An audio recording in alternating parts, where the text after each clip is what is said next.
Hello दोस्तों, welcome to my channel PR knowledge research centre. आप लोग का स्वागत है हमारे चैनल पे। आज हम करेंगे क्लास 11 का एनसीईआरटी, जिसमें है समाजशास्त्र का परिचय और समानता समाजशास्त्र के बारे में स्टडी करेंगे। ये चैप्टर 4 है, 3 चैप्टर हो चुके हैं। अगर आपने नहीं देखा है तो जाइए उसको देखिए। सारे एनसीईआरटी के सब्जेक्ट के प्लेलिस्ट बने हुए हैं और आप उसको देख सकते हैं। तो संस्कृति तथा समाजीकरण के बारे में आज हम पढ़ेंगे। तो चैप्टर 4 है जो बहुत इंटरेस्टिंग है और इसको सबको पढ़ना चाहिए, खैर, ताकि आपका एक कॉन्सेप्ट बिल्डअप हो। आपको सोसाइटी और सोशियोलॉजी अगर ऑप्शनल है, सोसाइटी तो भाई जीएस 1 में आपको करना ही है। उसके साथ ही एससी लिखने में और बहुत सारी क्वेश्चन को सॉल्व करने में बहुत हेल्पफुल है। तो चलिए डिटेल एनालिसिस आज हम करते हैं इसका। और ये बहुत इंपॉर्टेंट है एनसीईआरटी। अगर आप हमारे चैनल पे बने हैं नए तो प्लीज़ लाइक शेयर सब्सक्राइब जरूर कर दीजिएगा। चलिए लेट्स स्टार्ट।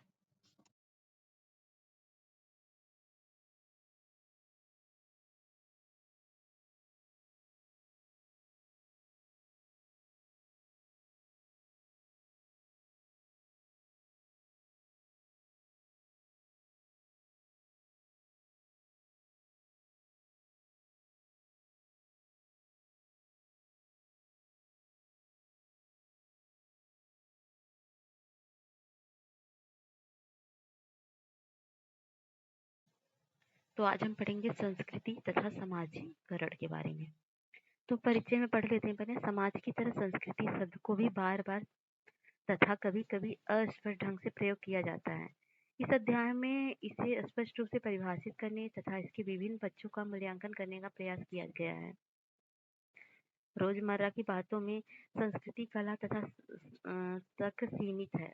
वह कुछ वर्गों या यहाँ तक कि देशों की जीवन शैली की तरफ संकेत करती है। समाजशास्त्री मानव विज्ञानी उन सामाजिक संदर्भों का अध्ययन करते हैं जिनमें संस्कृति विद्यमान है। वे संस्कृति को अलग से लेकर इसके विभिन्न पक्षों के बीच संबंधों को जानने का प्रयास करते हैं। जिस प्रकार से आपको अनजानी जगह या प्रदेश का पता लगाने के लिए एक मानचित्र की आवश्यकता होती है, उसी तरह से समाज में व्यवहार करने के लिए आपको संस्कृति की आवश्यकता होती है। संस्कृति एक समझ है जिसको समाज में अन्य व्यक्तियों के साथ सामाजिक अंतरक्रिया के माध्यम से सीखा तथा विकसित किया जाता है। किसी भी समूह की आपसी सामान्य समझ इसे अन्य से अलग करती है तथा इसे एक पहचान प्रदान करती है, लेकिन संस्कृति कभी भी परिष्कृत उत्पाद होती है। ये सदा परिवर्तनशील तथा विकसित होती रहती है। इसके तत्व लगातार जुड़ते घटते विस्तारित संकुचित तथा पुनः व्यवस्थित होते रहते हैं। इसके फलस्वरूप संस्कृति प्रकार्यात्मक इकाई के रूप में भी गतिशील रहती है। व्यक्तियों की अन्य व्यक्तियों के साथ सामान्य समझ विकसित करने तथा विभिन्न चिन्हों तथा संकेतों से वही अर्थ ग्रहण करने की क्षमता ही मानव को अन्य प्राणियों से अलग करती है। अर्थ का सृजन सामाजिक सद्गुण है जिसे हम परिवारों, समूहों तथा समुदायों में अन्य व्यक्तियों के साथ रहकर सीखते हैं। हम परिवार के सदस्यों, मित्रों तथा साथियों के साथ विभिन्न सामाजिक परिवेशों में अंतरक्रिया द्वारा विभिन्न साधनों तथा तकनीकों के साथ साथ अभौतिक चिन्हों तथा संकेतों का प्रयोग करना सीखते हैं। इसमें से अधिकांश ज्ञान की जानकारी हमें व्यवस्थित ढंग से मौखिक रूप से या किताबों के माध्यम से प्राप्त होती है। उदाहरण के लिए नीचे दी गई अंतरक्रिया पर ध्यान दें। ध्यान दें कि कैसे शब्द तथा चेहरे हाव-भाव को बातचीत में अर्थ संप्रेषित करते हैं।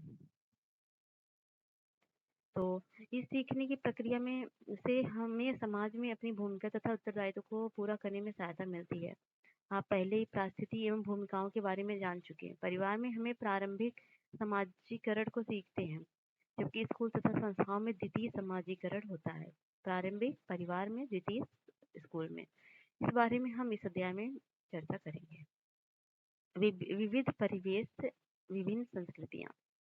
मनुष्य विभिन्न प्राकृतिक परिवेशों जैसे पहाड़ों, मैदानों, जंगलों, स्वच्छ स्थलों, रेगिस्तानों, नदियों, घाटियों, द्वीपों तथा मुख्य भूमि में रहते हैं। वह विभिन्न सामाजिक स्थानों जैसे कि गांव, कस्बों तथा शहरों में भी रहते हैं। विभिन्न वातावरण में प्राकृतिक तथा सामाजिक स्थितियों का सामना करने के लिए व्यक्ति विभिन्न नीतियां अपनाते हैं। इससे जीवन जीने के विभिन्न तरीकों या संस्कृतियों का विकास होता है। यहाँ पर जो स्टोरी दी है उसके बारे में देखते हैं। यात्री ने ऑटो चालक से पूछा, इंदिरा नगर मतलब कहाँ है? यहाँ यह क्रिया जिससे प्रश्न का अर्थ संप्रेषित होता है वह आंखों के संकेत में निहित है। बारथीरा, जैसे आप आंखों को घुमा के या आश्चर्यचकित होकर बताते हैं ना, रिप्रेजेंट कर संकेत से, या क्या आप चलेंगे? यदि प्रश्न का उत्तर हाँ हुआ तो चालक अपना सिर पिछली सीट की ओर हिलाएगा। यदि ना हुआ तो जैसा कि अक्सर होता है कि प्रत्येक बैंगलोर वासी जानता है, तो वह चला जाएगा। वह मुंह बनाएगा जैसे कि उसने कोई गलत शब्द सुन लिया हो, या मुस्कुराहट के साथ सिर हिलाएगा जैसे कि वो व्यक्त कर रहा हो, या उस क्षण की स्थिति के अनुसार होगा।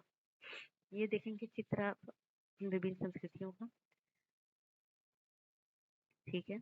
भारत में तमिलनाडु तथा केरल के समुद्री किनारे के साथ साथ अंडमान तथा निकोबार द्वीप समूह के कुछ भागों को प्रभावित करने वाले 26 दिसंबर 2004 को आए सुनामी के विध्वंस के दौरान अपनाई गई सुरक्षा की तकनीकों में विषमताएं इसका प्रमाण थी।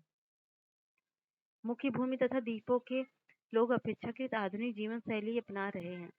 इन द्वीपों को मछुआरे तथा सेवा कार्मिक सचेत नहीं थे तथा इन्होंने अत्यधिक विध्वंस को सहन किया है और इसमें अनेक लोगों ने जानें गंवाई। दूसरी ओर द्वीपों में रहने वाले आदिम जनजाति ने, जैसे कि ओगे, जारवा, ग्रेट अंडमानी और सोपेन, इनकी आधुनिक विज्ञान तथा तकनीक तक पहुंच नहीं है।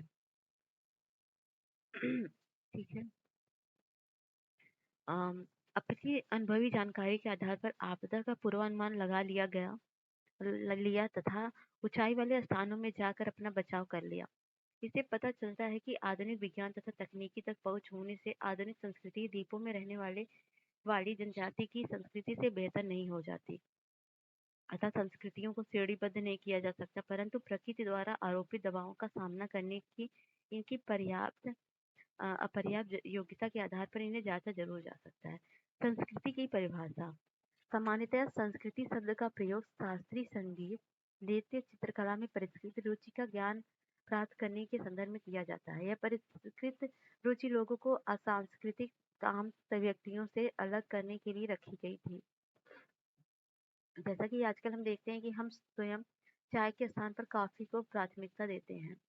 इसके विपरीत समाजशास्त्री संस्कृति को व्यक्ति में विभेद करने वाले साधन नहीं मानते, परंतु जीवन जीने का एक तरीका मानते हैं जिससे समाज के सभी सदस्य भाग लेते हैं। प्रत्येक सामाजिक संस्था अपनी स्वयं की संस्कृति का विकास करती है। अंग्रेज विद्वान एडवर्ड टायलर संस्कृति के एक पूर्व मानव विज्ञानी परिभाषा देते हैं। संस्कृति या सभ्यता अपने व्यापक निजाती अर्थ के एक जटिल समग्र है जिसमें ज्ञान, आस्था, कला, नैतिकता, कानून, प्रथा तथा मनुष्य के समाज के सदस्य के रूप में होने के फलस्वरूप प्राप्त अन्य क्षमताएं तथा आदतें शामिल है, टायलर ने कहा। तो चर्चा कीजिए किस तरह की जीवन शैली को दर्शा रहा है ये मानचित्र, मतलब सॉरी चित्र।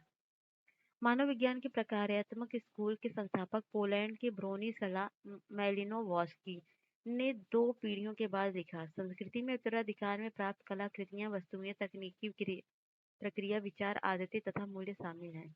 मैलिनोवस्की क्लिफोर्ड ग्रीट्ज ने सुझाव दिया कि हम मानवीय क्रियाओं को पुस्तक में दिए गए शब्दों की तरह देखते हैं तथा उन्हें संदेश का संप्रेषण करते हुए देखते हैं।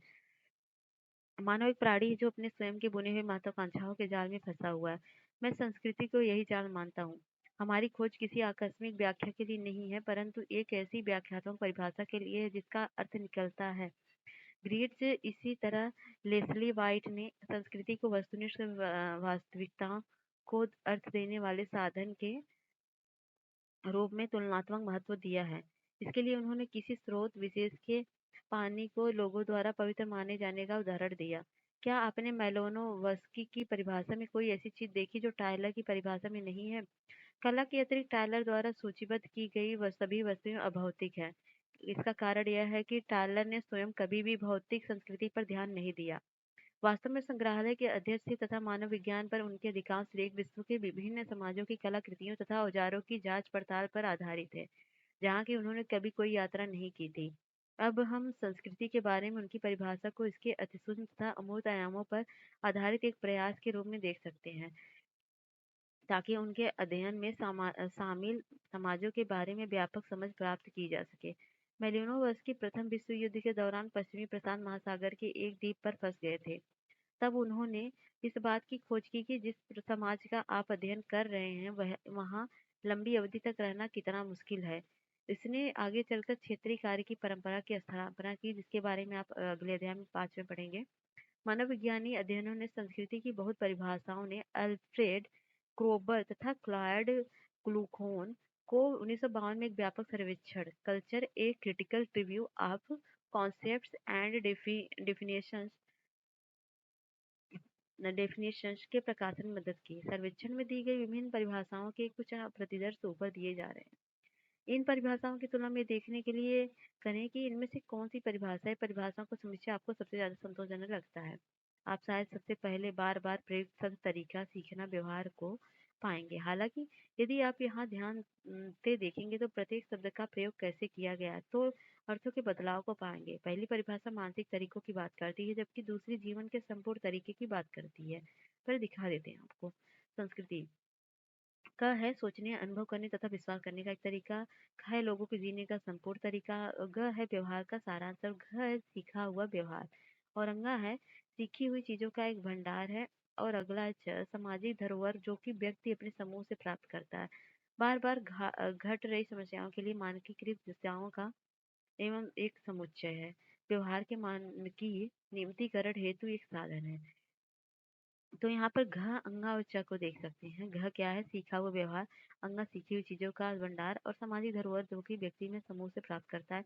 परिभाषा में संस्कृति के उस पक्ष पर बल दिया गया है जो समूहों में तथा पीढ़ियों में आपस में बांटी जाती है तथा हस्तांतरित होती रहती है। अंतिम दो परिभाषाओं में पहली बार संस्कृति को व्यवहार निर्देशित करने के साधन के रूप में दर्शाया गया है।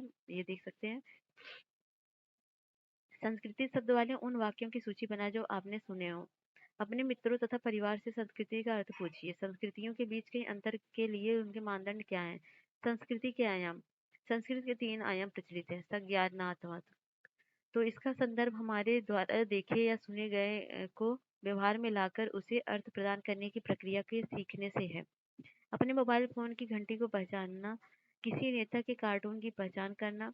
और दूसरा है मानकी, इसका संबंध आचरण के नियमों से है। अन्य व्यक्तियों के पत्रों को न खोलना, निधन पर अनुष्ठानों का निष्पादन। भौतिक क्या है? इसमें भौतिक साधनों के प्रयोग से संभव कोई भी क्रियाकलाप शामिल है। भौतिक पदार्थों में उपकरण या यंत्र भी शामिल है। उदाहरणार्थ इसमें इंटरनेट, चैटिंग, जमीन पर कोमल बनाने के लिए चावल के आटे का उपयोग शामिल है। आपको ऐसा लग सकता है कि भौतिक संस्कृति विशेष रूप में कला के बारे में हमारी समझ संज्ञानात्मक तथा मानकीय क्षेत्रों में जानकारी प्राप्त के लिए बिना अधूरी है।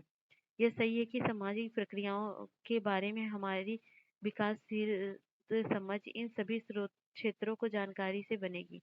परंतु हम पाएंगे कि एक समुदाय में जहाँ कुछ लोगों को साक्षरता की संज्ञानात्मक निपुणता प्राप्त है, वहाँ वास्तव में निजी पत्र अन्य व्यक्तियों द्वारा पढ़ा जाना एक नियम या सा बन गया है। परंतु जैसा कि हम नीचे पाएंगे, इनमें से प्रत्येक क्षेत्र पर अलग अलग अध्ययन महत्वपूर्ण अंतर्दृष्टियों पर उपलब्ध कराता है। संस्कृति के संज्ञानात्मक पक्ष। किसी व्यक्ति द्वारा अपने संस्कृति के संज्ञानात्मक पक्ष की पहचान इसी संस्कृति के भौतिक पक्ष, जो कि वास्तविक या दिखाई देने वालों या सुनाई देने वालों से है, तथा इसके मानकीय पक्ष, जो कि सुस्पष्ट दिए गए हैं, की पहचान करने की तुलना में कठिन होता है। संज्ञान का संबंध समझ से है। अपने वातावरण से प्राप्त होने वाली समझ सूचना का हम कैसे उपयोग करते हैं। साक्षर समाजों में विचार किताबों तथा दस्तावेजों में दिए होते हैं, जो पुस्तकालयों, संस्थाओं या संग्रहालयों में सुरक्षित रखी जाती है। परंतु निरक्षर समाजों में दंतकथाएं या जनश्रुतियां याददाश्त में रहती हैं तथा भौतिक रूप से हस्तांतरित की जाती हैं। वहाँ मौखिक परंपरा के विशेषज्ञ होते हैं, जिन्हें अनुष्ठानों या उत्सवों के अवसर पर यह सब सुनाने तथा याद करने का प्रशिक्षण दिया जाता है। आइए विचार करें कि लेखन में कैसे कला के उत्पादन तथा उपभोग को प्रभावित कर सकता है। वाल्टर ओंग ने अपनी प्रभावी पुस्तक ओरेलिटी एंड लिटरेसी में 1971 में हुए एक अध्ययन के बारे में बताया, जो यह बताता है कि लगभग 3000 विद्यमान भाषाओं में केवल 78 में से साहित्य उपलब्ध है। ओंग सुझाव देते हैं कि अभिलिखित सामग्री की कुछ निश्चित विशेषताएं होती हैं। इसे याद रखने हेतु आसान बनाने के लिए इसमें शब्दों को बार बार दोहराया जाता है। किसी भी अनजानी संस्कृति के लिखित विवरण के पाठकों की तुलना में मौखिक क्रिया को श्रोता आसानी से ग्रहण करता है तथा समझता है। मूल पाठ को जब लिखा जाता है तो विस्तारित हो जाती है। ऐतिहासिक तौर पर हमारे जैसे समाजों में साक्षरता केवल अधिक सुविधा प्राप्त व्यक्तियों को ही उपलब्ध हुई है। समाजशास्त्रीय अध्ययनों का प्राय इस बात की खोज से सरोकार रहा है कि जिन परिवारों में कोई भी व्यक्ति कभी स्कूल नहीं गया, उनके जीवन के लिए साक्षरता को कैसे प्रासंगिक बनाया जाए। इससे प्रत्याशित उत्तर भी प्राप्त हो सकते हैं। जैसे कि एक सब्जी विक्रेता पूछता है कि उसको वर्ड अक्षर जानने की क्या आवश्यकता है, जबकि वह दिमाग से गणना कर सकता है कि उसके ग्राहक को कैसे क्या देना है। समकालीन विश्व में हमें अत्यधिक रूप से लिखित श्रव्य तथा दृश्य रिकॉर्ड पर विश्वास करने की छूट देता है। तथापि भारतीय शास्त्रीय संगीत के विद्यार्थियों को अभी भी उनके द्वारा प्राप्त ज्ञान को याद रखने के लिए कहा जाता है और इसे लिखने के लिए हतोत्साहित किया जाता है। हमें अभी भी इलेक्ट्रॉनिक साधनों, बहुविध माध्यमों, मोबाइल तथा इंटरनेट के प्रभाव की पूरी जानकारी नहीं है। क्या आप सोचते हैं कि ये नई प्रणाली हमारी एकाग्रता की अवधि तथा संज्ञानात्मक संस्कृति का प्रभाव डालती हैं? संस्कृति के मानकीय पक्ष क्या हैं? मानकीय पक्ष में लोक रीतियां, लोकाचार, प्रथाएं, परिपाटियां तथा कानून शामिल हैं।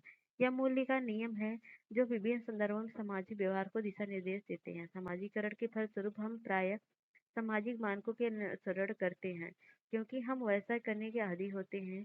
सभी सामाजिक मानकों के साथ स्वीकृतियां होती हैं जो कि अनुरूपता को बढ़ावा देती है। सामाजिक नियंत्रण के बारे में हमने पहले दूसरे अध्याय में चर्चा तो की ही थी, आपको याद होगा। मानदंड अस्पष्ट नियम है जबकि कानून अस्पष्ट नियम है। फ्रेंच समाजशास्त्री पियरे बोर्दियू ने हमें याद दिलाया कि जब हम किसी अन्य संस्कृति के मानकों को जानने का प्रयास करते हैं तो हमें याद रखना चाहिए कि उनमें कुछ अस्पष्ट आपसी समझ होती है। उदाहरण के लिए यदि कोई व्यक्ति उसे दी गई किसी चीज के लिए आभार व्यक्त करना चाहता है तो उसे उसी तत्परता से वापसी उपहार नहीं देना चाहिए, अन्यथा ऐसा दिखाई देगा कि वह मित्रवत व्यवहार के स्थान पर अपना ऋण अदा कर रहा है। कानून सरकार द्वारा नियम या सिद्धांत के रूप में परिभाषित औपचारिक स्वीकृति जिसका पालन नागरिक को अवश्य करना चाहिए। कानून स्पष्ट होते हैं, ये पूरे समाज पर लागू होते हैं तथा कानूनों का उल्लंघन करने पर जुर्माना तथा सजा हो सकती है। यदि आपके घर में बच्चों को सूर्यास्त के बाद घर के बाहर रहने की अनुमति नहीं है तो यह एक मानक है। यह केवल आपके परिवार के लिए है तथा सभी परिवारों को यह लागू नहीं हो सकता। हालांकि यदि आपको किसी दूसरे के घर से सोने की चेन चुराते हुए पकड़ा जाए तो आपने सार्वभौम रूप से स्वीकृति निजी संपत्ति के कानून का उल्लंघन किया है तथा इसके लिए आपको जांच के बाद सजा के रूप में जेल भेजा जा सकता है। कानून जो राज्य की सत्ता से बनते हैं वे स्वीकार्य व्यवहार की सबसे अधिक औपचारिक परिभाषा है। जहाँ विभिन्न स्कूल विद्यार्थियों के लिए विभिन्न मानक बनाते हैं, वहीं कानून उन सभी पर लागू होते हैं जो राज्य की सत्ता को स्वीकार करते हैं। कानून के विपरीत मानक परिस्थिति अनुसार बदल सकते हैं। समाज के प्रभुत्वशाली हिस्से प्रभुता वाले मानक लागू करते हैं। अक्सर ये मानक भेदभावपूर्ण होते हैं। उदाहरण के लिए ऐसे मानक जो दलितों को समान कुएं या यहाँ तक कि पानी के समान स्रोत से पानी पीने की या औरतों को सार्वजनिक स्थानों पर स्वतंत्रता पूर्वक घूमने की अनुमति नहीं देते। संस्कृति के भौतिक पक्ष भौतिक पक्ष औजारों, तकनीकी यंत्रों, भवनों तथा यातायात के साधनों के साथ साथ उत्पादन तथा संप्रेषण उपकरणों में संदर्भित है। नगरीय क्षेत्रों में चालित फोन, वादक यंत्रों, कारों तथा बसों, एटीएम, रेफ्रिजरेटर तथा संगणकों का दैनिक जीवन में व्यापक प्रयोग तकनीकी पर निर्भरता को दर्शाता है। यहाँ तक कि ग्रामीण क्षेत्रों में ट्रांजिस्टर रेडियो का प्रयोग या उत्पादन बढ़ाने के लिए, सिंचाई के लिए जमीन के नीचे से पानी ऊपर उठाने के लिए इलेक्ट्रॉनिक मोटर पंपों का प्रयोग तकनीकी उपकरण को बनाए जाने को दर्शाता है। सारांश में संस्कृति के दो सैद्धांतिक आयाम है, भौतिक और अभौतिक। जहाँ संज्ञानात्मक तथा मानकीय पक्ष अभौतिक है, वहीं भौतिक आयाम उत्पादन बढ़ाने तथा जीवन स्तर को ऊपर उठाने के लिए महत्वपूर्ण है। संस्कृति के एकीकृत कार्यों हेतु भौतिक तथा भौतिक आयामों को एकजुट होकर कार्य करना चाहिए, परंतु जब भौतिक या तकनीकी तो ठीक है, ऊपर उठाने के लिए संस्कृति के एकीकृत कार्यों हेतु भौतिक तथा भौतिक आयामों को एकजुट होकर कार्य करना चाहिए। अपने जाना संस्कृति तथा पहचान पहचान विरासत में नहीं मिलती, अपितु यह व्यक्ति तथा समाज को इसके दूसरे व्यक्तियों तथा संबंधों से प्राप्त होती है। व्यक्ति को उसके द्वारा अदा की गई सामाजिक भूमिका ही पहचान प्रदान करती है। आधुनिक समाज में प्रत्येक व्यक्ति बहुविध भूमिकाएं अदा करता है। उदाहरणार्थ परिवार में व्यक्ति माता पिता या एक बच्चा हो सकता है, परंतु प्रत्येक विशेष भूमिका के लिए निश्चित उत्तरदायित्व तथा शक्तियां होती हैं। भूमिकाओं को प्रभावी बनाना पर्याप्त नहीं होता, इन्हें पहचान तथा मान्यता प्राप्त होती है। ऐसा प्राय भूमिका अदा करने वाले व्यक्तियों द्वारा प्रयोग की जाने वाली भाषा को मान्यता देकर किया जा सकता है। स्कूलों में विद्यार्थियों के पास अपने अध्यापकों, अन्य विद्यार्थियों तथा कक्षा में प्रदर्शनों का उल्लेख करने का अपना तरीका होता है। इस भाषा के सृजन द्वारा जिसमें कुछ कूट अर्थ भी होते हैं, वे अर्थों और उनके महत्व का अपने संसार बनाते हैं। स्त्रियां भी अपनी भाषा अपनाने के लिए प्रसिद्ध हैं, जिनके द्वारा अपने निजी समय प्राप्त कर लेती हैं, जो कि पुरुषों के नियंत्रण से बाहर होता है। विशेष रूप से ग्रामीण क्षेत्रों में तालाब में स्नान करते समय, नगरीय क्षेत्रों में छतों पर कपड़े सुखाते समय एकत्रित होकर। किसी भी संस्कृति की अनेक उपसंस्कृतियां हो सकती हैं, जैसे कि सम्भ्रांत या कामगार वर्ग के युवा। उपसंस्कृतियों की पहचान शैली, रुचि तथा संघ से होती है। किसी विशेष उपसंस्कृति की पहचान उनकी भाषा, कपड़ों, संगीत के किस विशेष प्रकार के प्रति प्राथमिकता या उनके समूह के अन्य सदस्यों के साथ उनकी अंतःक्रिया के प्रकार से की जा सकती है। उपसंस्कृति समूह एक संबंध इकाई के रूप में भी कार्य कर सकता है, जो समूह के सदस्यों को पहचान देता है। ऐसे समूह में नेता तथा अनुयायी हो सकते हैं, परंतु समूह के सदस्य समूह के उद्देश्य से वचनबद्ध होते हैं तथा इकट्ठे होकर इन उद्देश्यों की प्राप्ति के लिए कार्य करते हैं। उदाहरण के लिए आस पड़ोस के युवा सदस्य क्लब बना सकते हैं ताकि अपने आपको खेलों तथा अन्य संरचनाओं कार्यों में व्यस्त रखा जा सके।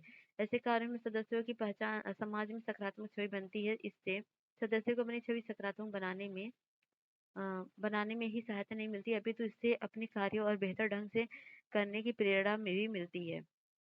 समूह के रूप में उनकी पहचान में रूपांतरण होता है।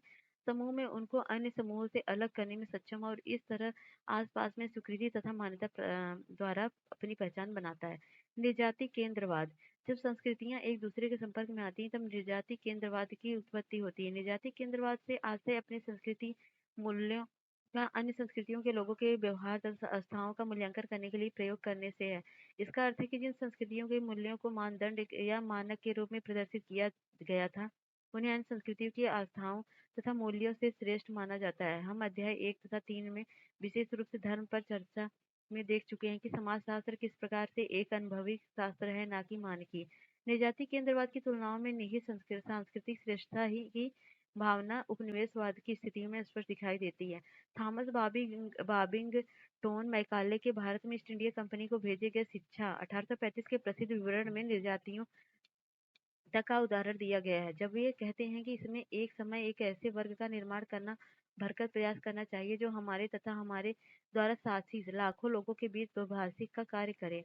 व्यक्तियों का एक ऐसा वर्ग जो खून तथा रंग में भारतीय हो, परंतु रुचि में, विचार में, नैतिकता तथा प्रतिभा में अंग्रेज हो, मुखर्जी ने कहा। तो निजाति केंद्र विश्व नागरिकतावाद के विपरीत है, जो कि अन्य संस्कृतियों उनके अंतर के कारण महत्व देती है। तो विश्व बंधुता पर्यवेक्षण में व्यक्ति अन्य व्यक्तियों के मूल्यों तथा आस्थाओं का मूल्यांकन अपने मूल्यों तथा आस्थाओं के अनुसार नहीं करता। यह विविध संस्कृतियों प्रवृत्तियों को मानता तथा इन्हें अपने अंदर समायोजित करता है तथा एक दूसरे की संस्कृति को समृद्ध बनाने के लिए सांस्कृतिक विनिमय तथा लेन देन को बढ़ावा देता है। विदेशी शब्दों को लगातार अपनी शब्दावली में शामिल करने के अंग्रेजी भाषा अंतर्राष्ट्रीय संप्रेषण का मुख्य साधन बनकर भरी है। पुनः हिंदी फिल्मों के संगीत को लोकप्रियता को पाश्चात्य पॉप संगीत तथा साथ ही साथ भारतीय लोक संगीत की परंपरा तथा भांगड़ा तथा गजल जैसे अर्थशास्त्रीय संगीत से ली गई देन का परिणाम मान सकते हैं। एक आधुनिक समाज सांस्कृतिक भिन्नता का प्रशंसक होता है तथा बाहर से पड़ने वाले सांस्कृतिक प्रभावों के लिए अपने दरवाजे बंद नहीं करता, परंतु ऐसे सभी प्रभावों को सदैव इस प्रकार शामिल किया जाता है कि ये देसी संस्कृति के तत्वों के साथ मिल सके। विदेशी शब्दों को शामिल करने के बावजूद अंग्रेजी अलग भाषा नहीं बन पाई और न हिंदी फिल्मों को संगीत ने अन्य जगहों से उधार लेने के बावजूद अपना स्वरूप खोया। विविध शैलियों, रूपों, द्रव्यों तथा कलाकृतियों को शामिल करने से विश्वव्यापी संस्कृति को पहचान प्राप्त होती है। आज सार्वभौमिक विश्व में जहाँ संचार के आधुनिक साधनों में संस्कृतियों के बीच अंतर कम हो रहे हैं, एक विश्वव्यापी पर्यवेक्षण क्षेत्र प्रत्येक व्यक्ति को अपनी संस्कृति को विभिन्न प्रभाव द्वारा सशक्त करने की स्वतंत्रता देता है। तो इंग्लिश शीघ्र ही विश्व विजेता बनेगी। पृथ्वी कुछ इंग्लिश शब्दों में एयर से travel by air, the dish under paints, चाय, इंडियन टी और करोड़ 10 मिलियन और डकैत थीव और देसी लोकल टिकटी बूट गोरा, ये सब क्या है?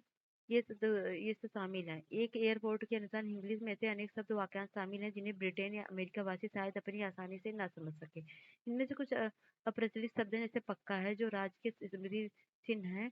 अब नवनिर्मित शब्द भी हैं, जैसे टाइम पास, जिसका अर्थ है समय व्यतीत करने के लिए कोई भी कार्य करना। ठीक है। संस्कृति परिवर्तन। तो सांस्कृतिक परिवर्तन का वह तरीका है जिसके द्वारा समाज अपनी संस्कृति और प्रतिमानों को बदलता है। परिवर्तन के लिए प्रेरणा आंतरिक या बाहरी हो सकता है। उदाहरण के लिए आंतरिक कारणों में कृषि तथा खेती करने की नई पद्धतियां कृषि उत्पादन को बढ़ा सकती हैं, जिससे खाद्य उपभोग की प्रकृति तथा कृषक समुदाय की जीवन शैली में परिवर्तन आ सकता है। दूसरी तरफ बाहरी हस्तक्षेप जीत या उपनिवेशीकरण के रूप में हो सकते हैं, जिससे एक समाज के सांस्कृतिक आचरण तथा व्यवहार में गहरे परिवर्तन हो सकते हैं। प्राकृतिक वातावरण में परिवर्तन अन्य संस्कृतियों से संपन्न या अनुकूलन की प्रक्रियाओं द्वारा सांस्कृतिक परिवर्तन हो सकते हैं। प्राकृतिक वातावरण परिस्थितियों में परिवर्तन से लोगों की जीवन शैली महत्वपूर्ण परिवर्तन हो सकते हैं।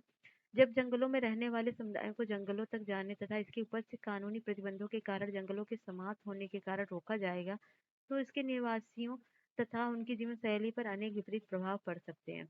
उत्तर पूर्वी भारत के साथ साथ मध्य भारत में रहने वाले जनजातीय समुदायों पर जंगली संसाधनों में कमी का सबसे बड़ा बुरा प्रभाव पड़ा है।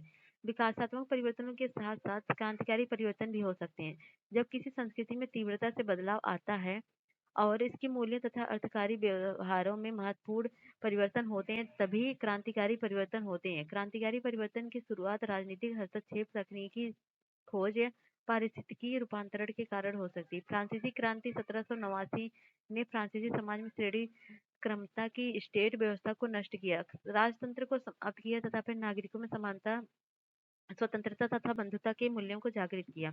जब कोई अलग समझ प्रचलित होती है तो संस्कृति में परिवर्तन होते हैं। हाल ही के वर्षों में प्रचार तंत्र, इलेक्ट्रॉनिक तथा मुद्रण दोनों में आश्चर्यजनक विस्तार हुआ है। क्या आप सोचते हैं कि प्रचार तंत्र में विकासात्मक क्रांतिकारी परिवर्तन किए हैं? अब हम संस्कृति के विभिन्न आयामों से परिचित हैं।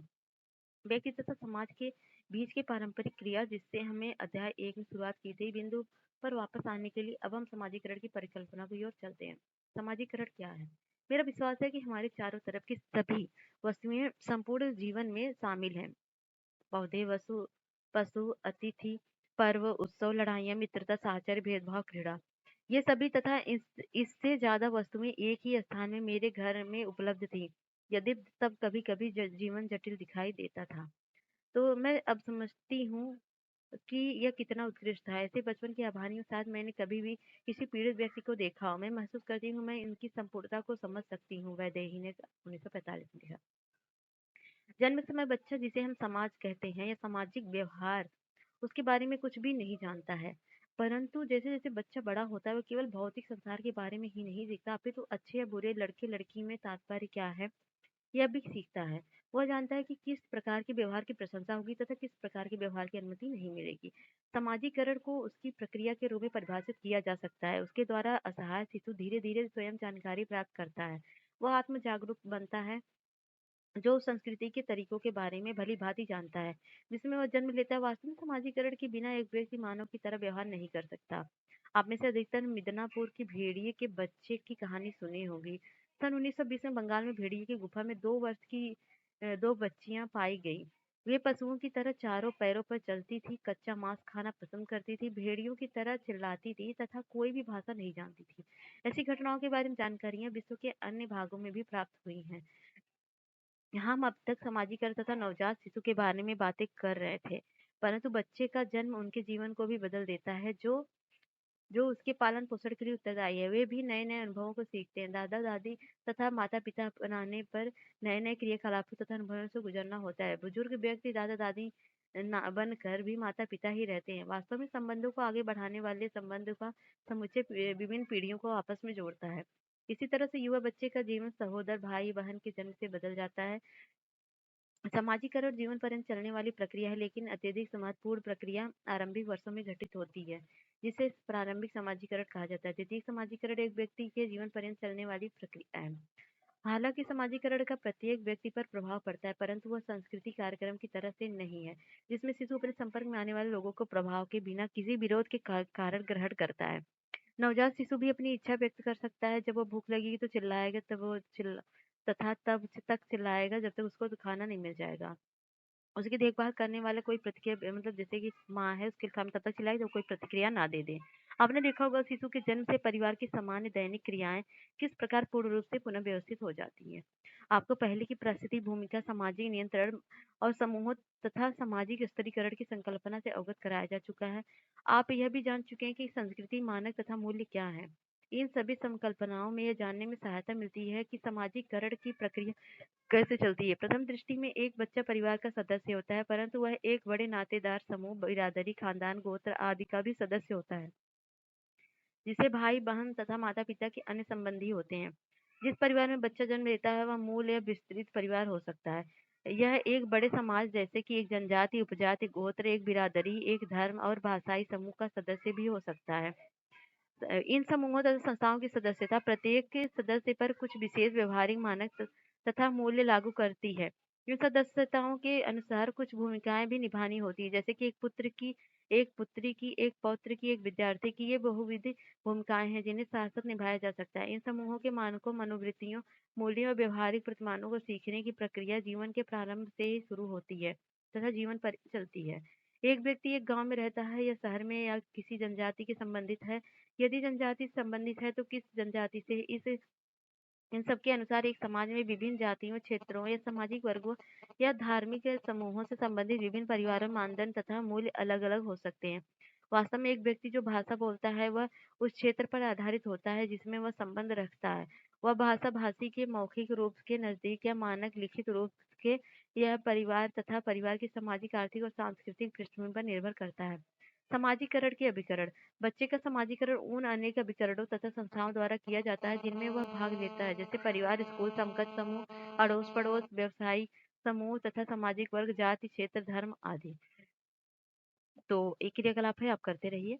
परिवार क्या है? चूंकि पारिवारिक व्यवस्थाएं विस्तृत रूप से भिन्न होती हैं, अतः किसी भी तरह से शिशुओं के अनुभव विभिन्न संस्कृतियों में एक मानदंड के अनुसार नहीं होते हैं। आप में से अनेक मूल मूल परिवार में अपने माता पिता तथा भाई बहनों के साथ रह रहे होंगे, जबकि अन्य दूसरे विस्तृत पारिवारिक सदस्यों के साथ रह रहे होंगे। पहले मामले में माता पिता समाजीकरण के मुख्य अभिकरण हो सकते हैं, जबकि दूसरे मामले में दादा दादी, चाचा चाचेरे, भाई बहन का ज्यादा महत्व हो सकता है। एक समाज की समग्र संस्थाओं में परिवारों की स्थिति अलग अलग होती है। सबसे अधिक पारंपरिक समाजों में जिस परिवार में व्यक्ति जन्म लेता है वही उस व्यक्ति के पूरे जीवन की व्यक्तिगत सामाजिक स्थिति को निर्धारित करता है। यद्यपि इस प्रकार से जन्म पर सामाजिक स्थिति विरासत में प्राप्त नहीं होती हो। परिवार का क्षेत्र, सामाजिक वर्ग जिसमें वह जन्म लेता है, सामाजिकरण के प्रतिमानों पर अत्यधिक प्रभाव डालते हैं। बच्चे अपने माता पिता से या पड़ोसी समुदाय से व्यवहारिक विशेषताओं के तरीकों को ग्रहण करते हैं। वास्तव में कुछ बच्चे सामान्यतः अपने माता-पिता के दृष्टिकोण को बिना किसी विवाद के ही अपना लेते हैं। यह समकालीन विश्व में विशेष रूप से सही है, जहाँ परिवर्तन इतना अधिक व्यापक है। साथ ही समाजीकरण के अभिकरणों में वर्तमान विविधताओं के फलस्वरूप बच्चों, किशोरों तथा माता-पिता की पीढ़ियों के दृष्टिकोण में अत्यधिक अंतर पाया जाता है। क्या आप ऐसा कोई उदाहरण बता सकते हैं जहाँ आपने पाया हो कि आपके द्वारा परिवार में सीखी गई कोई चीज आपके समकक्ष समूह या प्रचार माध्यम या स्कूलों में भी अलग हो? समकक्ष समूह। समकक्ष समूह एक अन्य सामाजिक उपकरण है। समकक्ष समूह समान आयु के बच्चों के मैत्री समूह होते हैं। कुछ संस्कृतियों में विशेषतः कुछ छोटे पारंपरिक समाजों में समकक्ष समूह औपचारिक रूप से एक ही आयु श्रेणी के होते हैं और औपचारिक आयु श्रेणी के बिना 4 या 5 आयु के बच्चे सामान्यतः अपनी आयु के मित्रों के साथ काफी समय व्यतीत करते हैं। समकक्ष शब्द का अर्थ है समान तथा युवा बच्चों के बीच मित्रता का आधार भी काफी हद तक समानता ही होता है। एक प्रभावशाली शारीरिक रूप से स्वस्थ बच्चा अन्य बच्चों पर प्रभुत्व जमाने का प्रयास करता है। तथापि पारिवारिक स्थितियों में विरासत में मिली निर्भरता की तुलना में समकक्ष समूहों में लेन देन अधिक होता है। अपनी शक्तियों के कारण माता पिता अपने बच्चों पर आचरण संहिता लागू करने में सफल होते हैं। इसके विपरीत समकक्ष समूहों में एक बच्चा विभिन्न प्रकार की अंतर क्रियाओं की खोज करता है, जिसके दायरे में व्यवहार के नियमों का जांचा जा सकता है और तथा उनके बारे में और अधिक जानकारी प्राप्त की जा सकती है तथा व्यवहार को निर्धारित करने में प्रायः महत्वपूर्ण भूमिका निभाते हैं। विद्यालय क्या होता है? विद्यालय का औपचारिक संगठन है। यहाँ पढ़ाए गए विषयों की एक निश्चित संख्या होती है तथा स्कूल भी एक हद तक समाजीकरण के अभिकरण होते हैं। कुछ समाजशास्त्रियों के अनुसार औपचारिक पाठ्यक्रम के साथ साथ बच्चों को सिखाने के लिए कुछ अप्रत्यक्ष पाठ्यक्रम की भी जरूरत होता है। भारत और कई अन्य देशों में कुछ ऐसे स्कूल हैं जहाँ लड़कों और कभी-कभार लड़कियों से हमेशा अपने कमरे साफ कराने की आशा की जाती है। कुछ स्कूलों में इसके समाधान के लिए प्रयास किए जाते हैं, जिसके तहत लड़कों तथा लड़कियों से ऐसे काम करने को कहा जाता है जिसके बारे में सामान्यतः उनमें आशा नहीं की जा सकती। क्या आप ऐसे उदाहरणों पर विचार कर सकते हैं जो दोनों प्रकार की प्रवृत्तियों पर प्रभाव डालते हैं? जन्म माध्यम जन माध्यम हमारे दैनिक जीवन का एक अनिवार्य हिस्सा बन चुके हैं। आज इलेक्ट्रॉनिक माध्यम जैसे कि दूरदर्शन का विस्तार हो रहा है, मुद्रण माध्यम का महत्व भी लगातार बना हुआ है। भारत में 19वीं शताब्दी में मुद्रित माध्यम के आरंभिक वर्षों में भी अनेक भाषाओं में आचरण पुस्तकें काफी लोकप्रिय थी, जिनमें ये बताया जाता था कि महिलाएं एक अच्छी गृहिणी तथा अच्छी पत्नी बन सकती हैं। जन माध्यमों के द्वारा सूचना द्वारा लोकतांत्रिक ढंग से पहुंचाई जा सकती है। इलेक्ट्रॉनिक संचार एक ऐसा माध्यम है जो ऐसे गांव में भी पहुंच सकता है जो ना तो सड़कों द्वारा ना अन्य क्षेत्रों से जुड़े हैं और ना ही उनकी साक्षरता केंद्र स्थापित हुए हैं। बच्चों तथा बड़ों पर दूरदर्शन के प्रभाव पर अत्यधिक अनुसंधान किए गए हैं। ब्रिटेन में हुए एक अध्ययन में पाया जा गया है कि बच्चों द्वारा टेलीविजन देखने पर व्यय किया गया समय एक साल में लगभग 100 स्कूली दिवसों के समान है तथा इसमें बड़े भी पीछे नहीं है। ऐसे मात्रात्मक पक्षों के अतिरिक्त ऐसे अनुसंधान कार्य में है जो अन्य परिणाम उभर कर सामने आते हैं और वह सदैव निर्णायक नहीं होती है। टेलीविजन के पर्दे पर हिंसा तथा बच्चों के बीच आक्रामक व्यवहार का संबंध अभी भी चर्चा का विषय है। यदि कोई व्यक्ति लोगों पर जन माध्यमों के प्रभाव का पता नहीं लगा सकता है, लेकिन प्रभाव की मात्रा, जानकारी तथा अपने क्षेत्र के दूरस्थ क्षेत्रों के अनुभव के बारे में पता लगाया जा सकता है। भारतीय दूरदर्शन के धारावाहिकों तथा फिल्मों के काफी दर्शक नाइजीरिया, अफगानिस्तान तथा तिब्बत के प्रवासी हैं। भारत के अनुवाद करके ताशकंद में प्रसारित किया गया, परंतु इसे बिना अनुवाद किए लंदन में उन बच्चों को देखा जो केवल अंग्रेजी बोलते थे। हाल के वर्षों में इंटरनेट के माध्यम से नॉन प्रिंट डिजिटल मीडिया को भी विशेष रूप से शहरी क्षेत्रों में काफी लोकप्रियता मिल रही है। अन्य सामाजिकरण अभिकरण दिए गए सामाजिकरण अभिकरण के अतिरिक्त कुछ अन्य समूह या सामाजिक परिस्थितियां हैं जहां अपने जीवन का काफी समय व्यतीत करते हैं। सभी संस्कृतियों में कार्यस्थल एक ऐसा महत्वपूर्ण स्थान है जहाँ सामाजिकरण प्रक्रिया चलती है। यद्यपि ऐसा औद्योगिक औद्योगिक समाजों में ही है जहाँ काफी संख्या में लोग काम करने जाते हैं, अर्थात हर रोज घर में काफी हद तक अलग स्थानों पर कार्य के लिए जाना। पारंपरिक समुदाय में अनेक लोग अपने रहने के स्थान के लिए निकट जमीन खरीदते हैं या उनकी कार्यशालाएं उनके निवास स्थानों में होती हैं। समाजीकरण तथा व्यक्तिगत स्वतंत्रता यह शायद यही है कि सामान्य परिस्थितियों में समाजीकरण लोगों को कभी भी अनुरूपता तक नहीं ला सकता। संघर्ष को अनेक कारण बढ़ावा देते हैं। समाजीकरण के अभिकरणों विद्यालय तथा समकक्ष समूहों के बीच संघर्ष हो सकते हैं।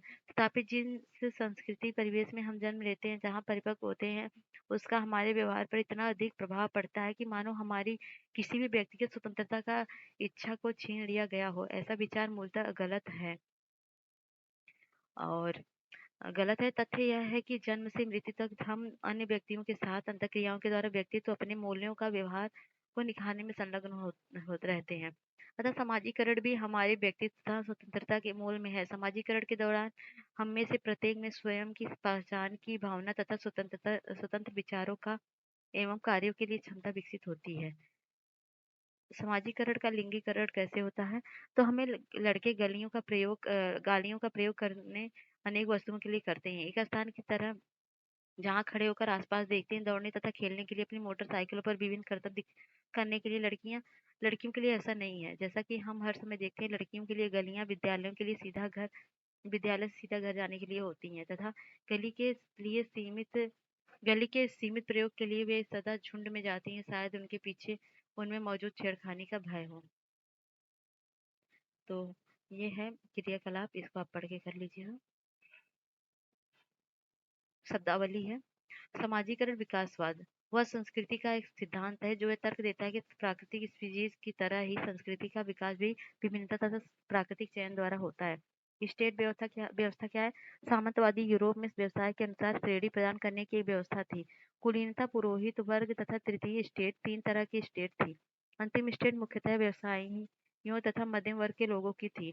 प्रत्येक स्टेट अपने प्रतिनिधि का स्वयं चयन करती थी। किसान तथा मजदूरों को वोट देने का अधिकार नहीं था। बृहत परंपरा इसमें सांस्कृतिक विशेषताएं परंपराएं शामिल हैं जो लिखित हैं तथा समाज के शिक्षित एवं सीखे हुए अभिजात वर्ग द्वारा व्यापक रूप से स्वीकृत है। लघु परंपरा इसमें संस्कृति की मौखिक विशेषताएं परंपराएं शामिल है जो मौखिक है तथा ग्रामीण स्तर पर स्वीकृत है। स्वयं की छवि दूसरों की निगाहों में आपकी छवि। सामाजिक भूमिकाएं वह किसी व्यक्ति की सामाजिक स्थिति या परिस्थिति के साथ जुड़े अधिकार तथा उत्तरदायित्व है। सामाजिकरण वह प्रक्रिया जिसके द्वारा हम समाज का सदस्य बनना सीखते हैं। उपसंस्कृति एक बड़ी संस्कृति के अंदर लोगों के ऐसे समूह का निर्धारण करना जो प्रत्येक मूल्य तथा आस्थाओं को बड़ी संस्कृति में अक्सर उधार लेता है तथा प्राय इन्हें विकृत, अतिरंजित या विपरीत कर देता है ताकि अपने आप को अलग दर्शा सके। तो कैसा लगा ये चैप्टर बताइएगा ज़रूर पूरा का पूरा और समाजीकरण वगैरह जो भी आपने पढ़ा। तो मिलते हैं नेक्स्ट वीडियो में नेक्स्ट चैप्टर के साथ, तब तक के लिए जय हिंद। जाने से पहले हमारे चैनल को लाइक शेयर सब्सक्राइब ज़रूर करिएगा।